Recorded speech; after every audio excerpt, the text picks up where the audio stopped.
Hi everyone, thank you so much for joining another of our LeadSquared webinars. My name is Kartika and I will be your host for the day. We have a very exciting session ahead. Today we'll be talking about how to elevate your sales goals, know what's next in edtech.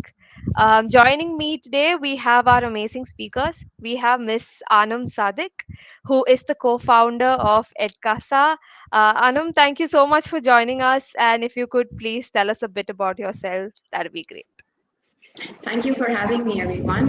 My name is Annam, as Kartika introduced. I lead education delivery at Edkasa, which is Pakistan's fastest growing online learning platform. It's a very exciting job for me. It's a huge sort of opportunity in Pakistan and a huge challenge as well.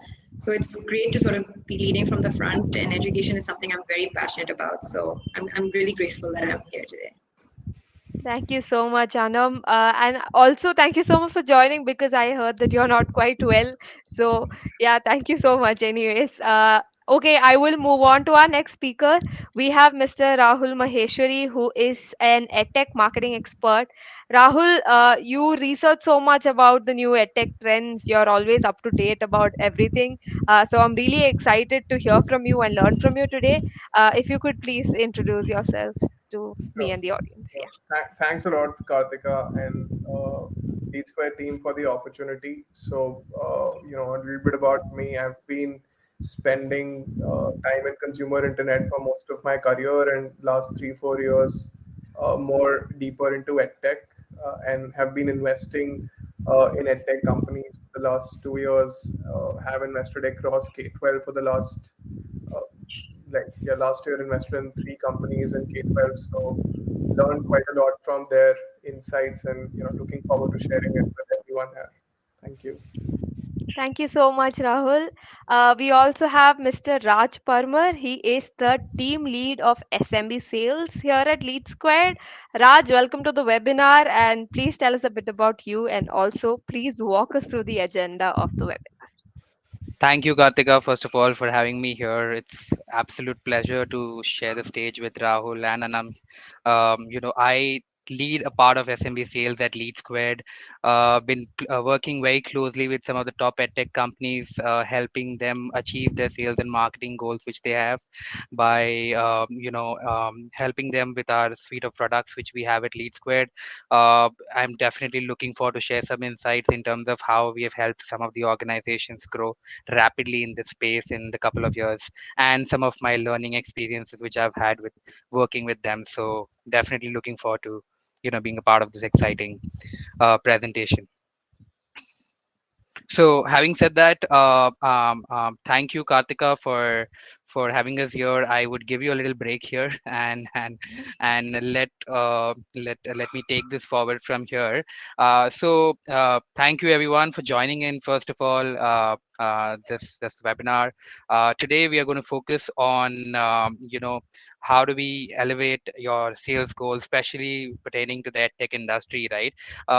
I think each one of us present here knows the potential of this industry, right? And we've seen in the past the way, with the pace it is growing, it has a lot of potential and promises to be one of the biggest sector in the coming future as well, right? And the change has been amazing in the last couple of years, especially the pandemic has shown us the true potential of this segment, right? So I think we have the industry experts who would definitely will be sharing some of the insights in terms of their learnings in the last couple of years in this space.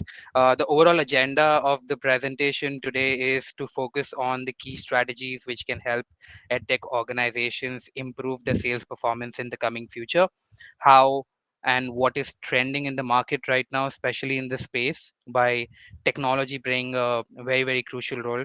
So we'll see what are the new technologies which are coming up, what's trending in the market when it comes to edtech as an industry, and what the future looks like, Right, so that is going to be the agenda for the day. I would request Rahul, who is one of the experienced edtech expert in the same space, who has been working very extensively with couple of organizations, has been investing as well in some of the top edtech companies in the market. Rahul, would love to know your thoughts and your experience so far working with them and being an integral part of this industry. What do you have for us? I would love to hear back from you. Sure. Sounds awesome. Yeah, so I've spent considerable time in the last few years just understanding how edtech is evolving, and I think one key data point that we have seen, especially after COVID, that edtech as a field has become more obvious, and we've seen a lot of investments coming into it. So, just in 2020 alone, globally, edtech companies raised north of $11 billion. The numbers look even higher for 21. And K-12 has become quite mainstream with live classes becoming a very popular format. And a lot of these funding have been coming towards the emerging markets. So that's pretty exciting.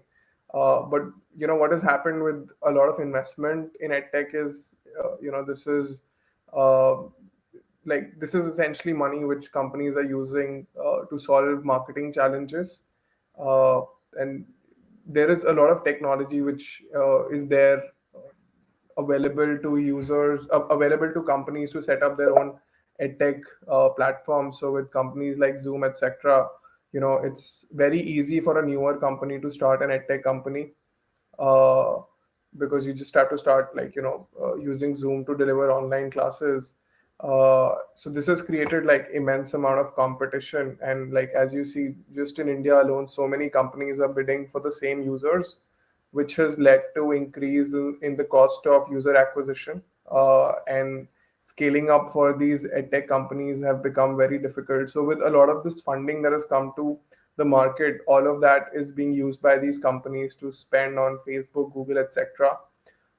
And it's become very difficult for these new age companies to acquire users, since there are like whosoever is well capitalized has some advantage to acquire more users. So if we just think of live classes as an example, this is what companies imagine on the left side. As you can see that live classes would be in unit economics, so it would be a small teacher cost that platforms will have to pay, then followed by cost of acquisition, very minimal fulfillment costs for platforms like Zoom, etc., and leading to a significant 20% kind of net margin. This is what they hope for, but this is what the reality looks like, where cost of user acquisition is considerably higher than what they had imagined, leaving a very little net margin, or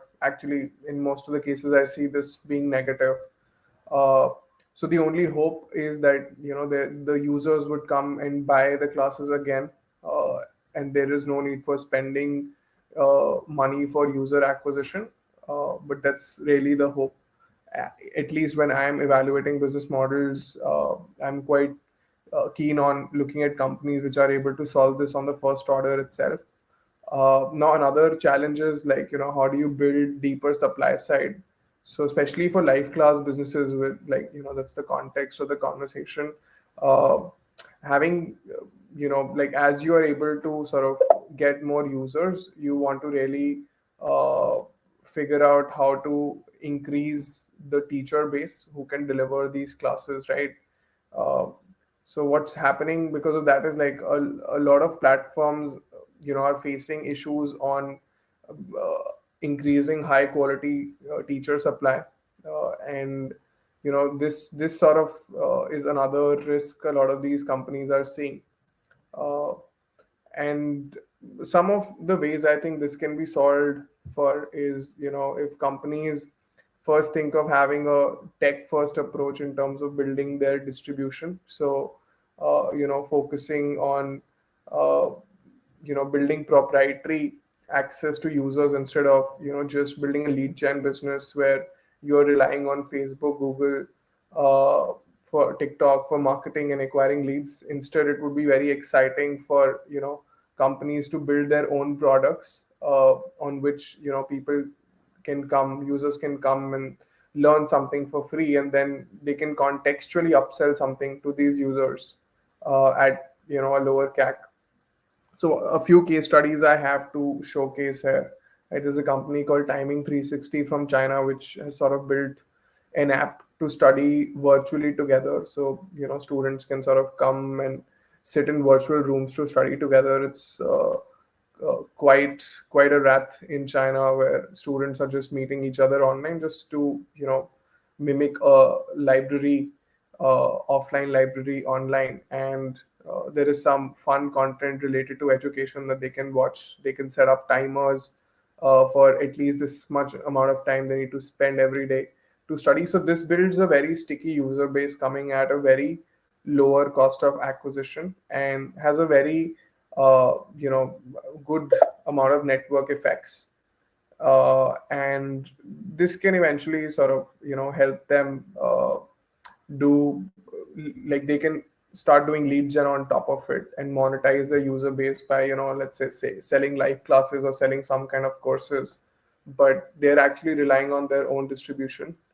uh, so I think this is something which is exciting. Then I think how to really think about solving for supply, but at the same time staying personalized. So this is one problem statement which sort of stems from increasing the teacher supply. There is a fixed amount of teachers in the world, right? So how do you use technology to bridge that gap for students? How do you still, like, why 1:1 live tutoring or live tutoring in general is more effective is because the teacher is present and the student is able to ask the doubt and be more punctual in the class.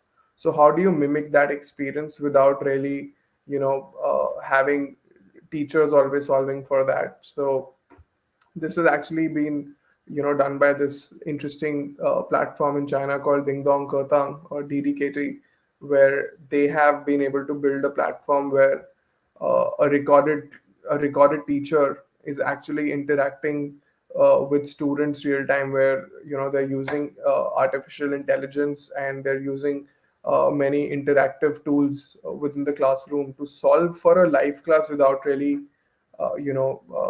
building a very large supply. So you can pass on the cost benefit to the students or the parents, and you can also scale teacher supply significantly.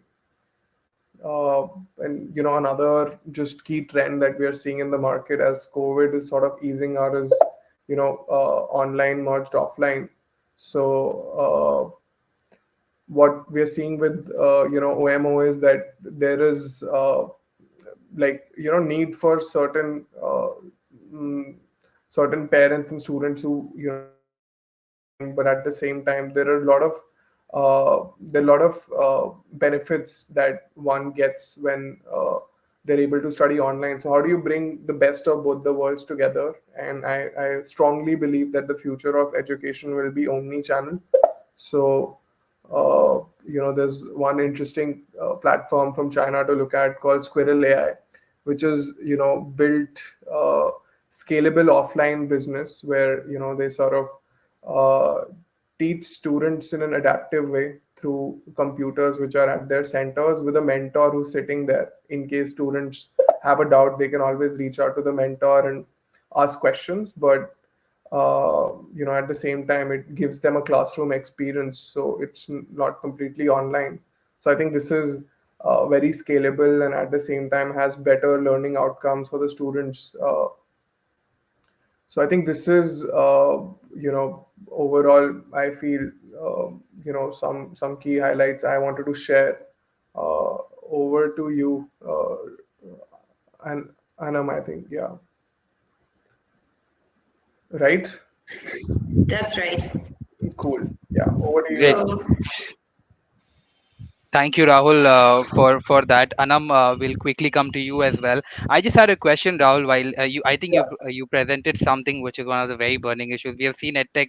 I think the rise in the customer acquisition cost has been one of the very important thing which even the investors are looking at these point. Right? Earlier, it was a lot about I think the valuation which they used to present, and that's what the investor used to look at. But I think there are a lot of examples, Byju's being one of them. I think the way they have been investing in their product, bringing in new technologies, and I think even the customer acquisition cost there, it's much lesser than compared to couple of edtechs. I've seen organizations, I would not be taking the names, but those who have kind of even exhausted millions of dollars by only focusing on hyper growth, having starting from 5-10 users, an organization doing x amount of sales, and then you know maybe post the fundraise, right? The overall focus is to double the team, triple the team, make it 100 into x,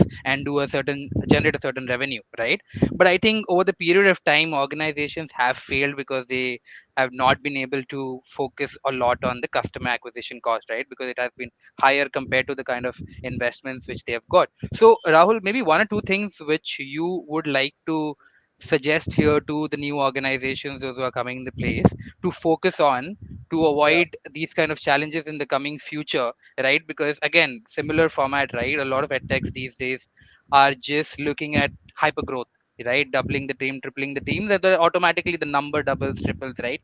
With the number of users they increase. But what about the customer acquisition cost, which is one of the very crucial factors? The overall thing comes up to the gross net margin at the end, correct? So what is your suggestion, Rahul, to some of the top edtech companies, or maybe the growing ones, basically, yeah. to what should they focus on in order to keep the customer acquisition cost as less as possible, and have repeat customers which will help them kind of save this. Yeah, I think twofolds, right? So I think great question, Raj.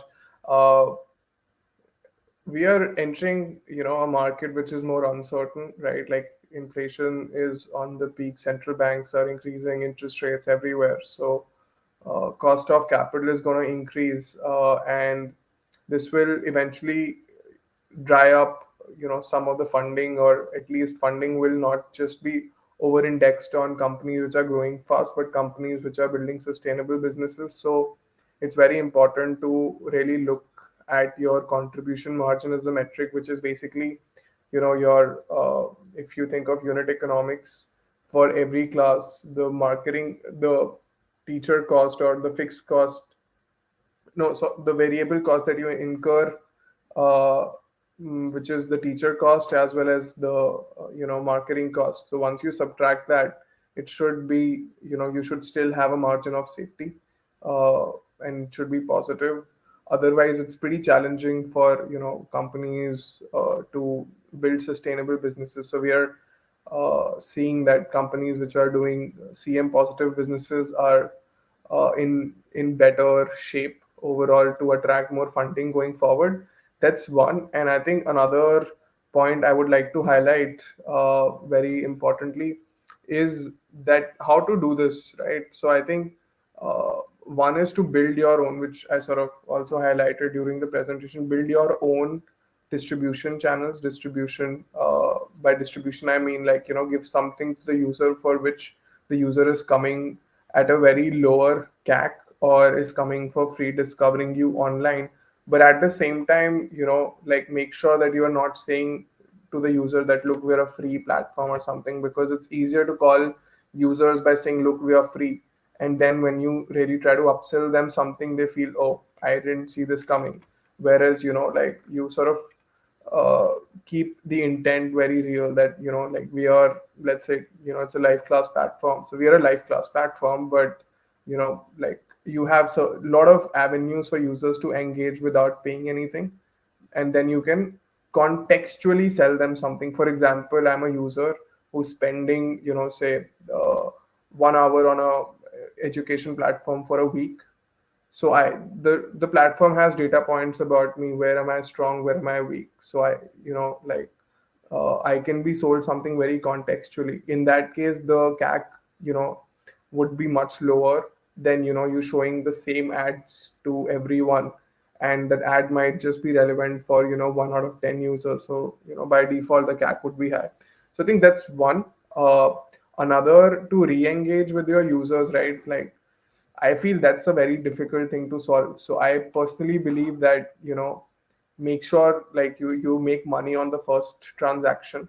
Like this, assuming the second might not never like, never happen. Yeah. Obviously, everyone wants to have higher repeat rates, but given there is so much competition and lower barrier to entry and consumers are spoiled for choice, so it's a very strong assumption where, we see companies expecting LTVs. So that's, I would not really wait for the second purchase to make money on that transaction.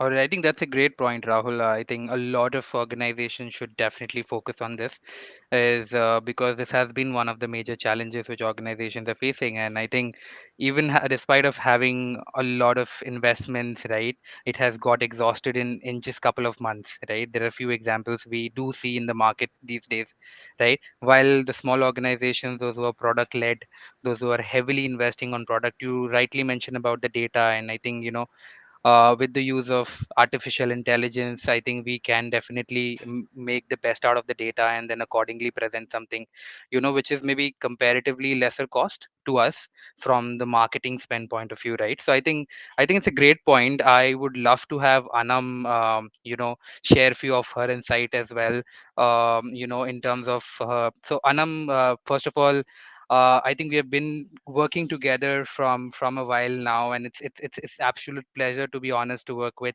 one of the fastest growing edtech and one of the biggest in Pakistan, right? And I think you're truly setting an example in Pakistan by going digital and being one of the frontiers adopting the digital technologies.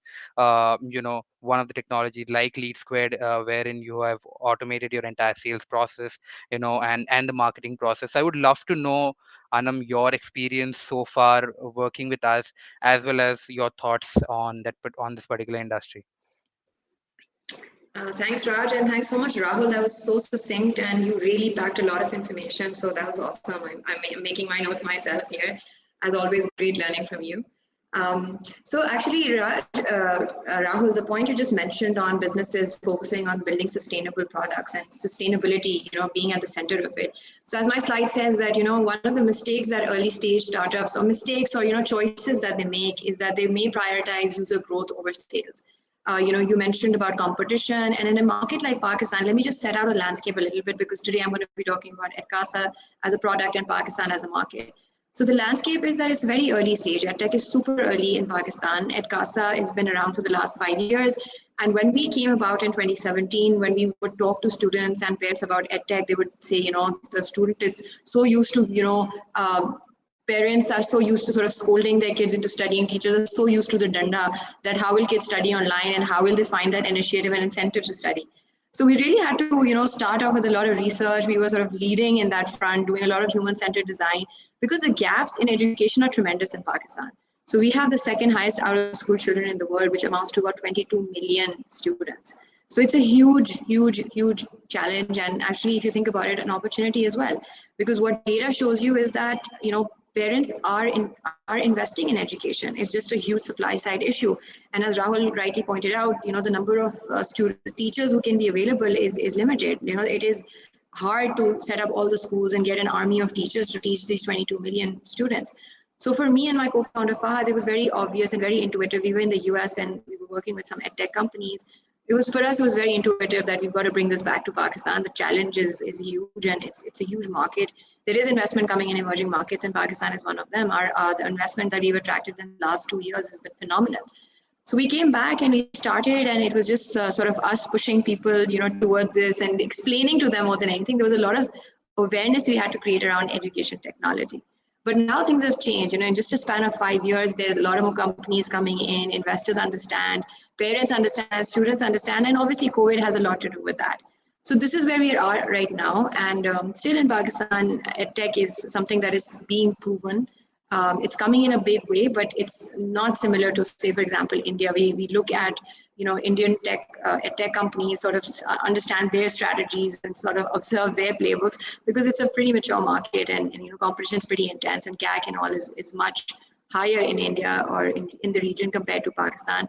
Thankfully, we don't have that issue yet, but obviously as we're proving the market, and funding is coming in, I totally see different players entering, and I think that's a good thing for now, because students need options. I'm a passionate educator, and for me, the biggest thing is to see that there are educators worrying about these children, wanting to give them the best. So for me, that's a huge, a big thumbs up, that this is what the mission was, to give access to quality education. So that's a little bit about the landscape in Pakistan. Now, let me just talk about Edcasa's model. So we actually started off very much with the live class, and then realized, as Rahul pointed out, that the unit economics are tougher. It's harder to build a sustainable business. We've got to sort of have the synchronous and asynchronous working together. So we've got a lot of proprietary content. We raised money last year, and we invested in the app, and we invested a lot in our content. So thankfully, we've always been very product-led. Initially when we started out, the investment was very limited. We started a YouTube channel, put out videos, tested them out. We got an amazing uptake. In fact, it was so great to see 20% of our subscribers were actually from India as well. So that was really exciting for us, that there is that relatability, and the educational needs of across the border are similar. So that was really great to see. But yeah, we did a lot of human-centered design. We just kept making content, and we just kept testing out to see what sticks and what users like most. When we felt like we understood our market and our users, we raised money, and that was it. We were focused on creating a sustainable business from there on. So one of the things that sort of prompted us towards this focus, shifting away the focus from just user growth and just having like 1 million downloads on the app, rather than, you as an early stage company, you've got to kind of focus where you are at this funnel stage, right? Where do you want to just, you want to attract the right kind of investors, but you also need to build your product. So it might be like a great metric to say that, in 3 months, we got like this 1 million user base, and that's amazing. And we've seen a lot of edtechs do that as well. They've gotten great valuations in the region because they show that they've got this much traction, and the users are, the MAU down numbers and so on. Those are great. But what we realized over time now, that the lessons we're learning from the region is that investors are interested to see how sustainable is your business? What are the unit economics of it? What is the retention? What is the conversion numbers like?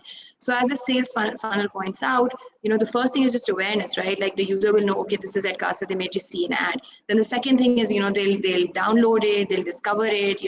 We've got a freemium product, so we give them a lot of content for free so that they feel comfortable with the product before they decide. As Rahul mentioned, we also practice contextual sales, but we're not trying to just give one product to everybody. We understand what the user's requirements are based on the kind of testing that they're doing in the app, based on the scores that they have, based on their interests, based on their subjects.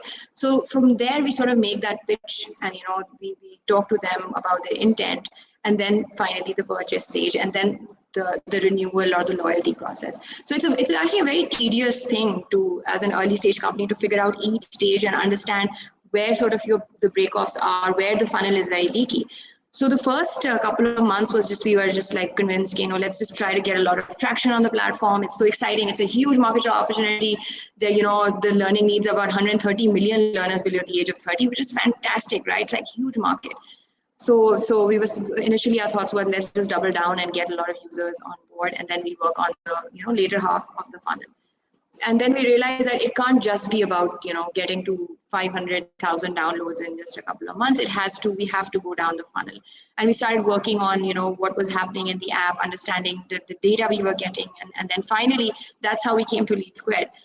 That's sort of what prompted us. And in fact, I remember our conversations with Rahul as well, and he also pointed out that at this point you guys need to work on maturing the sales funnel. So we're glad that we found LeadSquared at that point, and they really helped us through. Raj, if you go on to the next slide, I'd also love to hear from you on our sort of collaboration together. So these guys actually, the thing is that there are many CRMs out there, and then we also created our own. I mean, that's not the hard part. The real hard part is that you work with an industry expert who has experience, and is committed to your success. I think that's what really helped Edcasa and the LeadSquared partnership. And we started working together just about less than 6 months ago. we've kind of tripled our user base in the last 6 months. We've seen a month-on-month 2x sales growth since January, which has been really good for us. It's been really promising, and we're by the end of the year we're looking at like 100 plus sales team, and we're raising for that as well. As Rahul pointed out, at that stage when you're raising for seed, or you're raising pre-series A and so on, marketing and sales becomes a real priority for companies. So that's where we're at, and that's why LeadSquared was so pivotal and integral to our success so far. So Anand, thank you. First of all, we're truly glad to partner with Edcasa as well, and we've seen the journey right so far. I think I remember collaborating with Edcasa, our team. We started off with a pilot project, and now you guys have grown 3x in just last 6 months, right? So it's pretty impressive, and not many organizations are able to do it, right? And that's when we have been, they're playing a very crucial role helping them with our product overall. So I have a question for you, Anam. Right? I know that truly setting an example in Pakistan. You're one of the organizations those who have adopted this technology. There are not many call centers available also in Pakistan, right? And I think. Edtech as a business is heavily dependent, right? Sales team is one of the biggest in the organization, and the usage of call center, the entire telephony piece is a lot, right? So what is one advice would you like to give, Anam, to the early stage startups which are coming in Pakistan, those who are looking at, so in India it's all about looking at Byju's growing, coming up with new products, they learn from the best, right? I'm assuming the same is in Pakistan when they look at organizations like you adapting new technologies, going digital, one of the frontiers in terms of adopting this technology. So what is that one advice would you like to give it to the early stage startups in Pakistan, in Middle East to be precise, which will help them grow and sustain in this highly competitive market? Well, I can speak for what has worked for us. And what has worked for us is listening to the user, just being really keyed in. Like I make 100 calls a day. I spend a lot of time talking to my users because they understand the product sometimes even better than I do. We sort of come up with the product, and we think about how to put it together and how to package it. But sometimes it doesn't come across like that to the user, or the user sees it slightly differently. And sometimes the user can tell you something, that you didn't intend for the product to do, but it is doing for them, or what's missing in it. And that's a really important piece. You got to, how you have to build for what the user wants you to build. We've had so many times when we've sort of spent a lot of energy building content, or working on subjects that weren't as important to students, and sort of marginalizing others that were more important to them. So for me, what's really worked is making those 100 calls a day, talking to my users, and looking. I mean, LeadSquared has given us really good data on sort of the metadata on how each user is using, and then talking to them at that level and sort of counseling them, actually, more than anything. What has worked is developing that relationship with each user and talking to them about their educational needs, where are the gaps. We get that data, we can sort of guide them through it. So that's been really beneficial. So that's going to be my advice, that talk to the users. And I think that's why companies, that like at CASA, we're in exam preparation companies. We work with high school students, and what we try to do is help students improve their grades and get really good grades so that they can continue their year-on-year education. One of the challenges in Pakistan is that there's a huge drop-off at the grade 9 level, because students don't get those competitive grades that they need. So they don't get even passing marks. About 40% of students in the standardized board, intermediate and metric exams don't pass. And then they sort of just drop out. And nowadays with global knowledge-based economy, it's imagine the future of these kids if they're not even going to be high school graduates. So that's where we sort of started as an inflection point, and that was our mission, to help these students get to the next level and then continue their higher education to get towards gainful employment. So just Interesting. counseling these students. Yeah.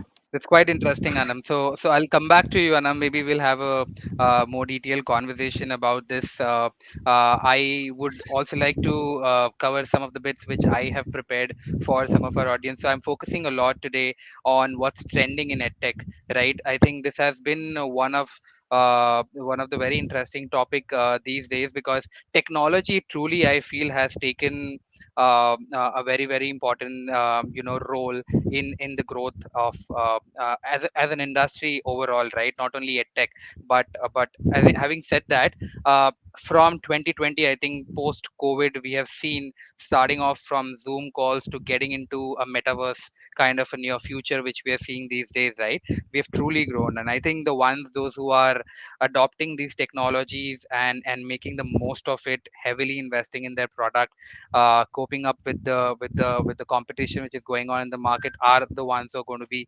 surviving, sustaining in this market, right? So few of the topics which I would definitely like to touch base upon is immersive learning. Metaverse is probably one of the most buzzing words in the last 1 year, which we have heard, right? Now, what actually metaverse is, right? uh, it's nothing but a combination of several technologies put together, like artificial intelligence, augmented reality, virtual reality, social media, and etc. Right? I think the word sounds pretty interesting. So does the work, right? So what it does, basically, today we have seen institutes investing heavily in science data labs, maybe planetarium, and so on, right? The cost is huge in training a science student, right? Building a lab there. What AR and VR technology today is doing, what metaverse is doing, is providing you a virtual platform which enables a student to sit at home and able to do the activities performed in a real time physical infrastructure scenario in a science lab by sitting at home, right? Isn't that interesting? So I think one of the major thing is, with the help of metaverse, as a country, also as an organization, as an industry, we can definitely achieve our educational and skill development goals as an organization or as an industry we have, right? Having said that, a lot of investment, right? $1 million investment goes in building up a science lab, right? If I talk about this, imagine you doing the same thing, providing a better experiential learning to a student by investing just 1% of it, right? That's possible with the help of metaverse, right? So we have seen, again, whenever we talk about something new, it definitely requires a lot of investment, right? Because not and edtech is one of the industry which has a lot of startups in it, so not every startup is heavily funded, right? So again, having said that, we have seen this throughout, not only in education, I would say across the sectors, that whenever it comes to new technology, I think wherever there is a heavy investment, is the front runners, is the ones who are already established, goes for it first, right? So I was actually going through an article while I was reading about metaverse recently, and in India, I think Tech Mahindra is one of the organization who's truly adapting this technology and making the most of it.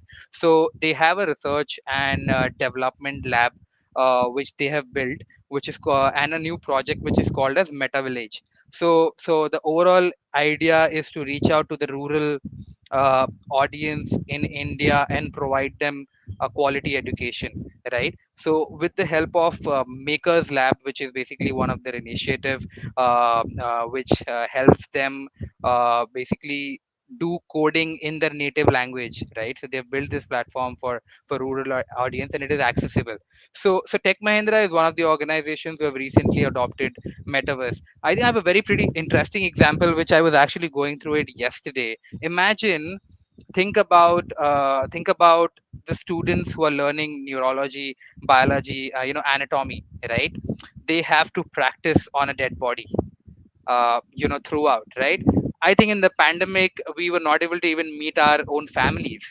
Imagine going to a lab or practicing this. It was not possible, right? One of the universities in US, when I was reading an article I came across, um, did during the pandemic, they went with the help of AR and VR technology. They were able to reach out to the students through the virtual medium, and were able to create an overall environment, virtual environment, with the help of which they were able to practice these things sitting at home. I think that sounds very interesting to me, right? And it talks about the kind of potential these kind of technologies bring in, right? And I think a great advice to some of the top, some of the organizations, those who are growing in this space, would be to adapt these new technologies and cope up with this is the only way to get sustainable, build a sustainable business in this highly competitive environment. Gamification is one of the biggest example.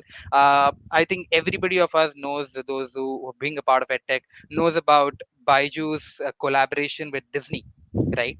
It wasn't a sales growth collaboration. It wasn't to increase sales. I think it was a pure investment from the product enhancement point of view, customer experience point of view, giving them an experiential learning, right? It was a big announcement when we saw, but yeah, that's what makes it a front runner, right? The reason why we take Baiju's as an example in the market right now is because they have been focusing a lot on their product, right? They have reached at a stage where they have kind of managed their customer acquisition cost, and there's a heavy investment which is going towards making their product truly advanced and very interactive. So I think technologies like these game-based learning. Imagine a Spider-Man teaching you a math course, right? Isn't it interesting? So the overall idea is what? To ensure a student listens to a teacher and there is a collaboration, there's some synergy, and between there's some connect between a student and a teacher, right? So how do we make it interactive? Because we've all seen the traditional route of doing it. Pandemic was here. We don't know what's coming in future, right? So I think these technologies, AR, VR, artificial intelligence, is helping us when it comes to streamlining our data, getting the best result out of your data, futuristic decisions and so on. So I truly feel that the ones those who are going to be adopting these technologies are going to be the front runners in this space, and will be able to compete with some of the top players in the market, and have a sustainable business and have a name for them. So automation again, right? During I we remember working with a lot of universities during 2020 and 2021 when pandemic was at the peak, right? One of the segment in education which got affected the most were universities and schools, because the entire admission process was at stake, right? They were not able to cope up with that. So with the help of LeadSquared portal builder, right, which is one of the feature which we have, we automated their entire admission process with the help of our portal. So having dynamic from students having a clear view of it online, everybody has their own credential, the entire thing is automated.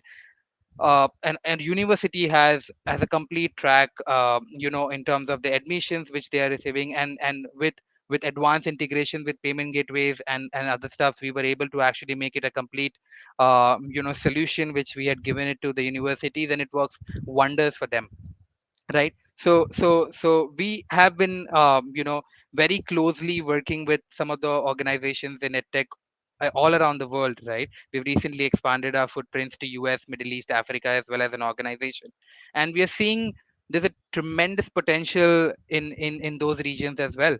A lot of organizations are still operating in their own traditional format of managing their data, which is one of the biggest thing, right?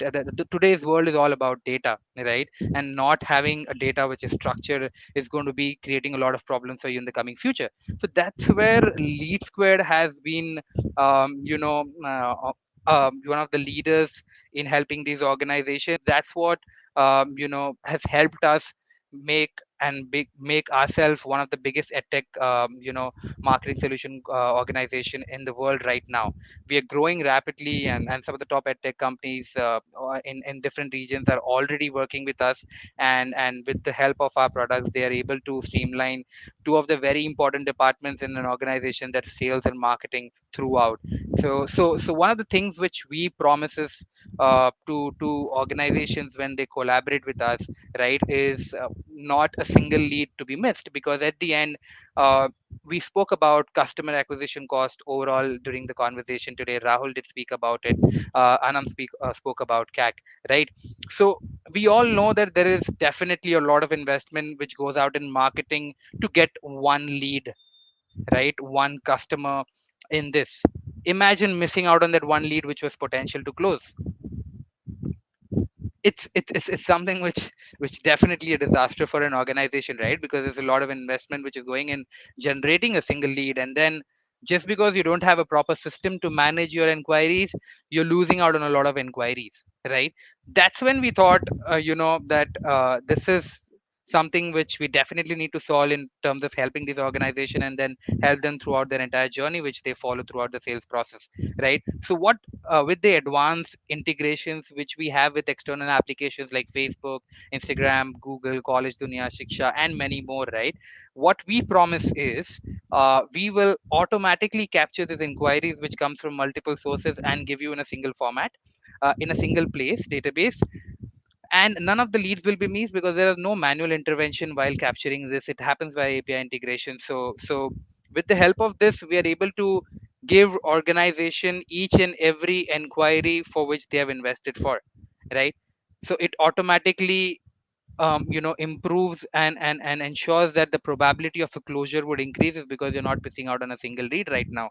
Having said that, Anam spoke about having an overall view of a customer and their movement throughout your collaboration with them, right? It's not just selling one course and then saying bye bye to them, right? It's about also nurturing them, having them enroll for multiple, other courses which you have, having their families get involved in it, right? That's how you'll be able to save up on the customer acquisition cost, and you know uh, have more, revenue which is generated from a single user, right? That's how you'll be able to become more profitable, right? So what LeadSquare does is gives you an overall view of, of a particular student, right? So the kind of movements they do, let's say once you've enrolled, right, tomorrow they go and they look at a different course which they might be interested in, right? So we can track the visits which they're doing on your website.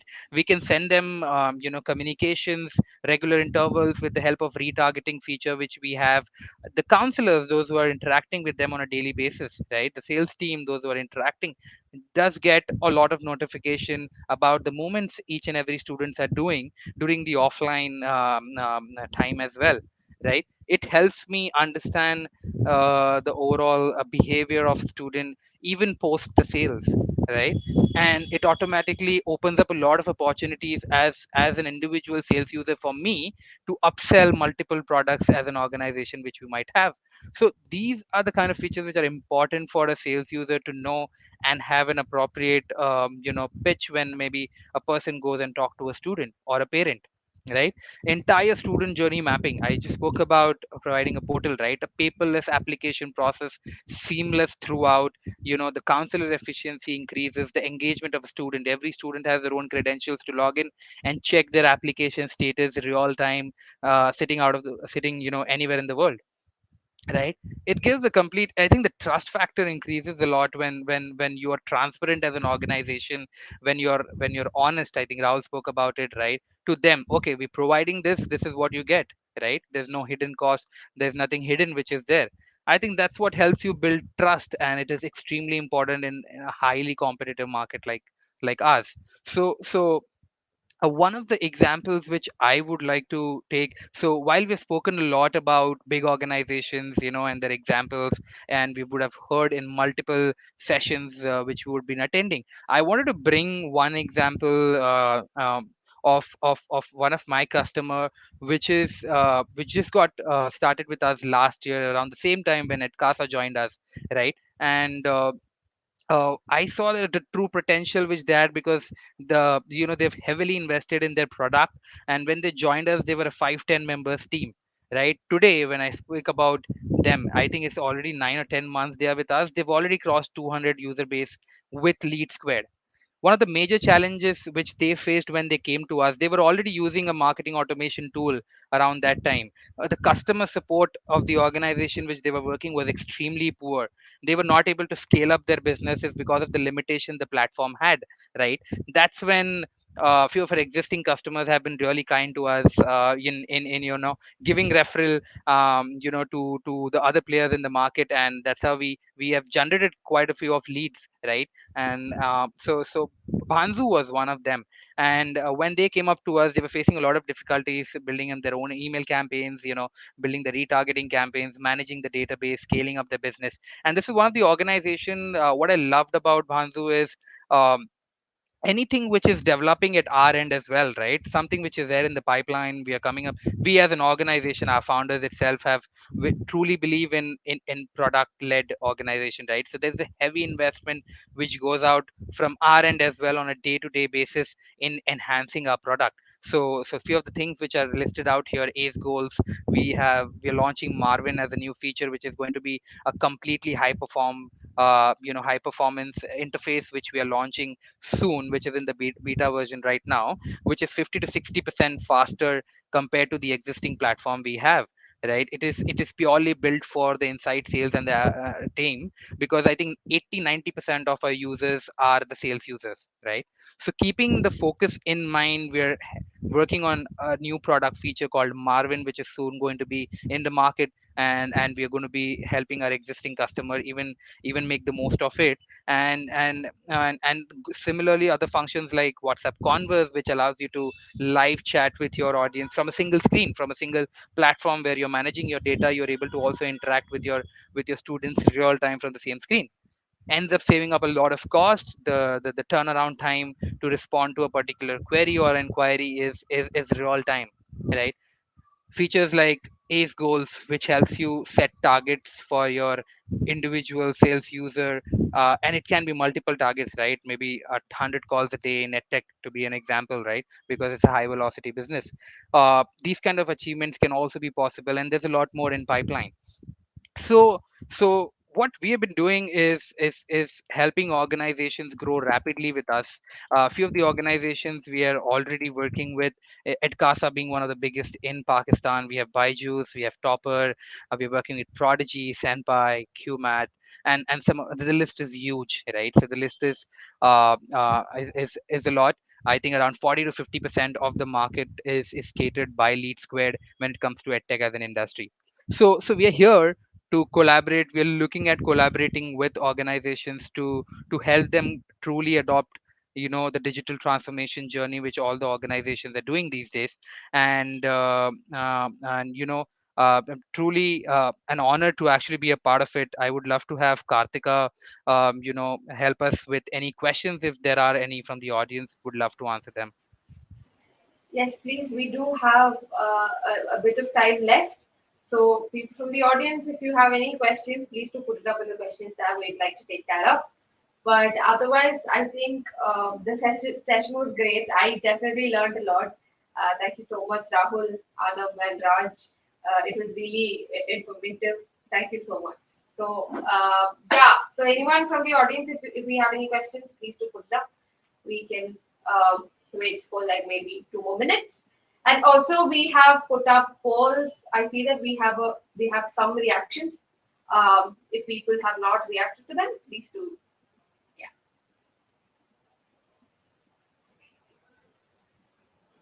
While we sort of look for questions, and so why don't we just share our key takeaways? And I'd love to sort of engage with Rahul on one point that I had in my mind. So I don't mind sort of starting this key takeaway sort of wrapping up conversation.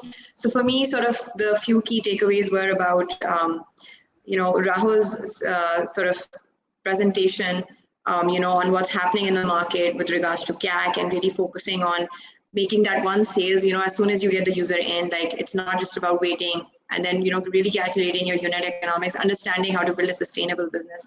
I think that's a really important point that new companies should definitely prioritize and not sort of learn the hard way, when you're raising and then later on you find out, okay, my focus should be on building the business and not just having a lot of users on the platform. And now I'd love to hear about, your experience with edtechs. Like, has this been sort of a trend you've seen that businesses, edtech especially, in this region, focusing more on user growth rather than building the sales funnel, or is that even not sort of something to choose from? What's been your insight on that? Yeah, I think what I have seen that, 2020 and I think first half of 21 was really about user growth across, because you know uh, investors were over emphasizing on user growth, and the valuation, especially in this region, were more hinged on growth of the business and very futuristic valuations. But what has happened now is that there's a slowdown and capital. I won't say capital is scarce, but it's going towards more capital efficient businesses. The valuations are uh, like coming back to reality, so to say. So yeah, I think what that's leading to is companies who are focusing on sustainable growth are better sort of targets for investors versus Yeah, companies which are like going to think about sustainability later. I think it'll be harder for them to attract capital. At least that's what I'm seeing. So yeah, maybe it's very important for companies to rethink their growth strategies. Like yeah. growth is important, but it should be sustainable. Absolutely. And another thing, Rahul, just wanted to pick your brain on was, when COVID happened, obviously a lot of, I mean, the first few months it was just panic and everyone was just so anxious about what's going to happen. And then all of these VC funds were holding onto the money. But, as soon as we got some sense of it, the vaccinations and all, there was patenting and all that, we saw a lot of money coming in, especially in emerging markets. I feel like what's your thought on the trend? What's going to happen later on in 2022? We saw a lot of money coming in 2021, but 2022 I feel like has been slightly slower so far. But do you think it's going to pick up again towards the end of the year? What does it look like for the next 1 year? Yeah, I think relatively it'll be better. Like if you just think of a relative scale from global perspective, or if you compare to other sort of time horizons, because emerging markets are seeing, good growth now. I think Yeah, COVID was definitely an accelerator in adoption for mobile phones, etc. Like things which people were just saying we will figure it out later, right? Like older people getting used to mobile phones, students learning online. So I think that stuff has been taken care of, which has just suddenly uh, created so much opportunity in this side of the world. So we'll see more capital, but you can expect for like the remainder of the year to be not as exciting as 21, or later of 2020. I think that was a little too exciting if you ask me. uh, so you can definitely expect for that, but if but what will be very exciting for companies with strong fundamentals, they will not face issues, because you know everyone, like all the funds are sitting on good amount of money they've raised, Hmm. but deployment is something which everyone's really thinking about. So money will get deployed for sure, because it has to be deployed in a limited period of time, but it'll be deployed to companies which look more sustainable. Yeah.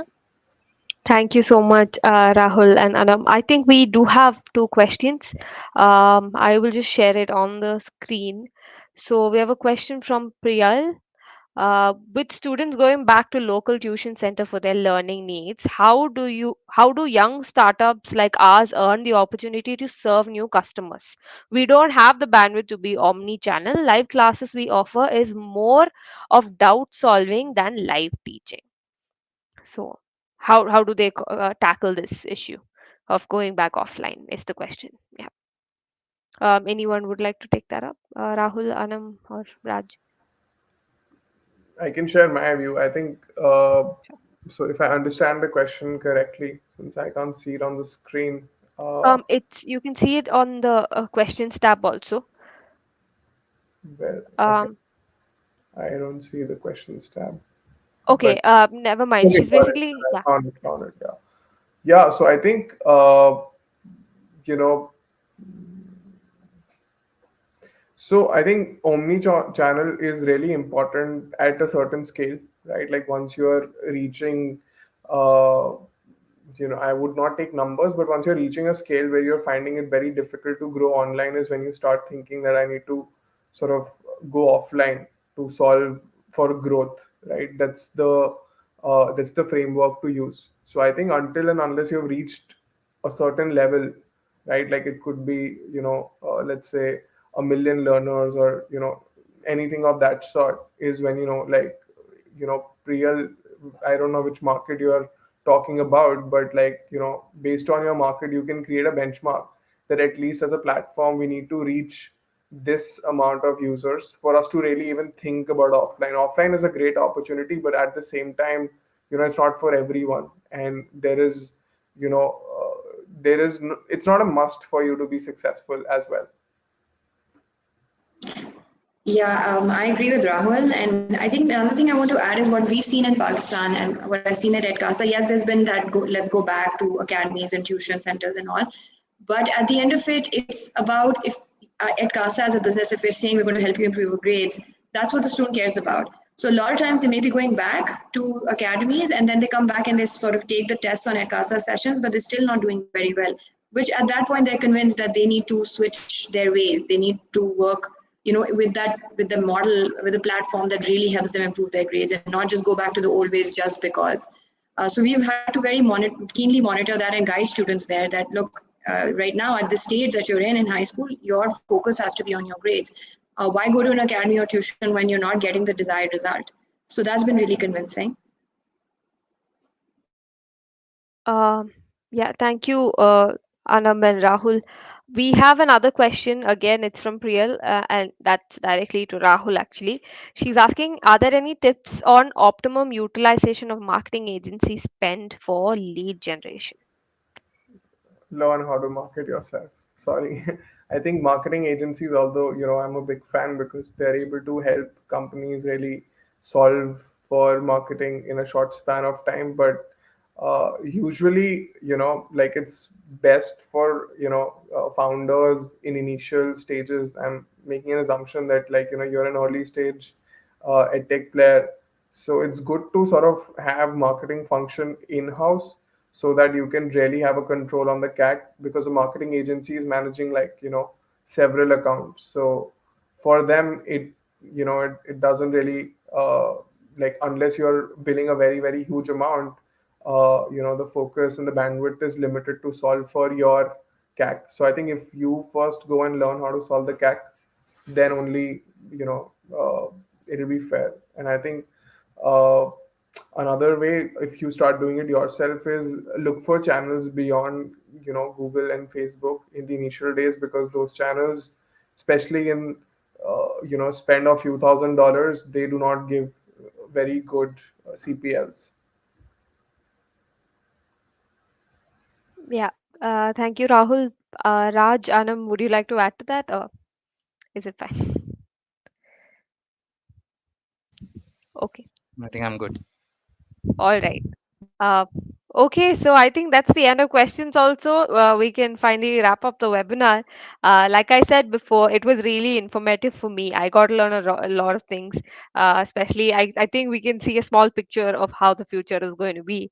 And all of us are really excited for the tech industry. And thank you so much to all the speakers, Anam, Rahul, and Raj, for educating us.